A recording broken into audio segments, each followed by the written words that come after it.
বাড়িতে আজকে বসছে হচ্ছে এয়ার ফাইবার, মানে আগে যে আমাদের ওয়াইফাইটা ছিল সেটাকে আমরা চেঞ্জ করছি, কারণ সেটাতে স্পিডের প্রবলেম ছিল, আরও হেন তেন হাজারো ব্যাপার। তার জন্য ওটাকে চেঞ্জ করছি, চেঞ্জ করে আজকে এয়ার ফাইবার বসছে। আসার কথা ছিল ওদের প্রথমে দুপুরে, তারপর বিকেল বিকেল, এখন প্রায় সন্ধে হয়ে গেছে। অবশ্য সারাদিন যে রোদ ছিল, বেশি দেরি করলে বৃষ্টি নেমে যাবে মনে হচ্ছে, যে আকাশের অবস্থা দেখা যাক কখন আসে। অনেকদিন থেকেই মার ইচ্ছে ছিল এয়ার ফাইবার বসাবে।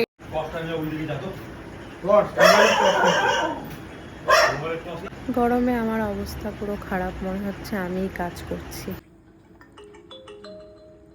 পুরোনো তারটা এখানে চলছে, এই নতুন হলো এটা, এই যে নতুনটা এটা। আর বক্সটা, সেটটপ বক্সটা হচ্ছে এই টিভিতে না, ওটা পাশের ঘরের টিভিতে বসবে। এই হলো বক্সটা, এই টিভির সাথে যে বক্সটা থাকে ওটা হচ্ছে এই যে এখানে বসছে। এত গরম মনে হচ্ছে যে কাজকর্ম আমিই করছি সব।